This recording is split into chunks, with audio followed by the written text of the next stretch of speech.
咩聲啊？官兵喺度加固城牆啊！呢幾日倭寇啲哨船一直喺外海游弋，城裏喺度徵兵啦。我發現迎春笑口上面嗰朵海棠同帶我穿越個福壽圖一模一樣喎。而家為咗有個容身之所，正喺度跟住救咗我嘅女下迎春學拳咯。走尋轉馬，戰爭嚟到唔會等你準備好噶。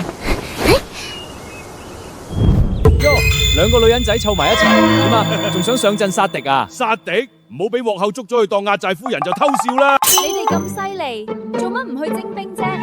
定係你哋淨係識得喺女人面前耍嘴皮咋？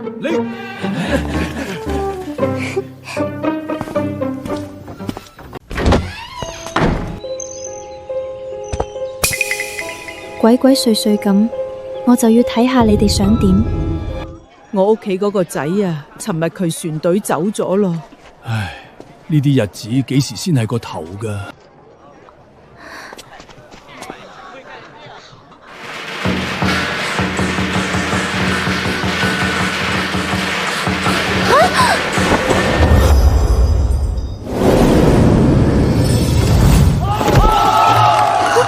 何家呢個排場真係大喎，雲中月都請到嚟，就係咯。聽講書鋪裏邊仲擺咗好多嘢啊，係單分禪審心啫。慶春班個花島嘅英英啊，日日黐住何家，何公子就睬佢都傻，戲子想攀高門。喂，又係你啊？你認得我？巷口嗰個打拳嘅啊嘛，我日日路過都見到你啦。你個馬旁靈福到成隻馬騮咁樣。多謝晒喎。識唔識？城北阿婆嘅蘿蔔糕，成個廣州最好食噶。你師傅詠春姐好犀利啊！我聽講佢一個人打跑過好幾個倭寇探子噶。真噶？當然真啦，不過佢都俾人盯上咗咯。聽講有人使人仔想買佢手上面嗰本拳譜啊！你如果查乜嘢，搵我隊走街纏欠，消息最靈套噶啦。你做乜要幫我啊？因為你打得咁渣都敢同人懟，過癮咯。陳醒雲，你個人呢？同我撈翻嚟啊！嚟啦！我叫陳醒雲，再見。喂，我叫月棉啊！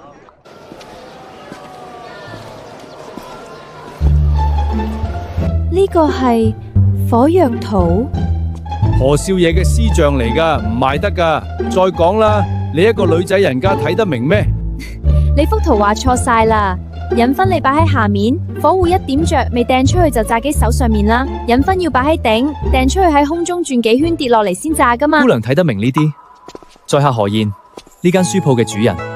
我叫月棉。如果能夠搞明呢啲西洋嬉戲嘅原理，改良我軍嘅裝備，海軍就有得手啦。何公子真係高門遠舞啊！有領咁樣嘅有識之士，海軍何愁唔穩陣喎？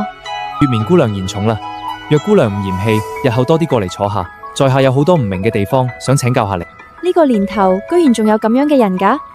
睇嚟佢就係嗰啲開眼看世界嘅第一批人啦。呢本奇戲譜係在下從西洋商人手檔收翻嚟㗎，可惜圖畫錯漏太多。月晴姑娘知唔知道，倭寇最近喺沿海喐得好犀利？佢哋啲火器比我哋先進好多，官軍嘅火炮夜程唔夠，成日都食虧㗎。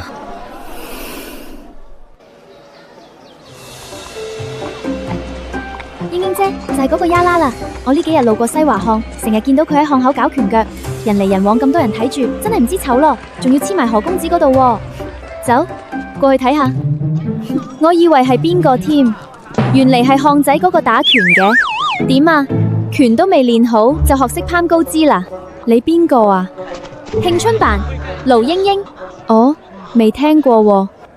咦，嗰個唔係慶春班嘅英英小姐咩？佢點解會喺度噶？你唔知咩？佢同何公子嘅關係，有何燕嘅地方就實有佢噶啦。你一個女仔，外面咁亂，唔喺屋企好好安分，走出嚟打拳，仲同男人搞埋一齊，你簡直係丟晒你阿爸阿媽噶！你都唔知醜，咁又點啊？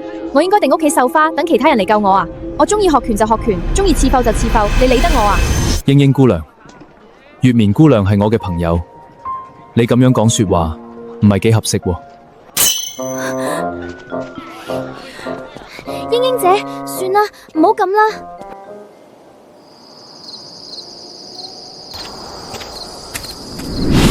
死啦死啦死啦死啦！佢哋唔係想同我打呀嘛？我仲未學識迎春拳噶，師傅啊，迎春姐啊，你喺邊度啊？迎春復壽圖要點先完成到呢？嗰兩個人又係邊個嚟噶？要唔要話俾迎春姐知啊？你聽日就走啦。點解啊？你喺度只會帶俾我麻煩。我帶咩麻煩俾你啊？拳法一塌糊塗，成日喺街上邊蕩嚟蕩去，仲去招惹何家嘅人。迎春姐，我唔係想嚟就嚟噶，呢個係我阿娘留低俾我噶，我一掂佢就暈咗過去，醒翻就到咗呢度啦。你教我拳，我幫你手，呢個叫同舟共濟啊嘛。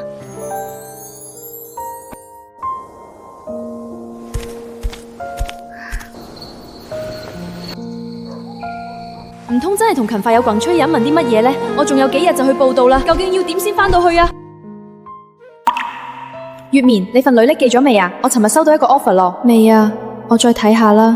你阿婆唔係開壽堂嘅咩？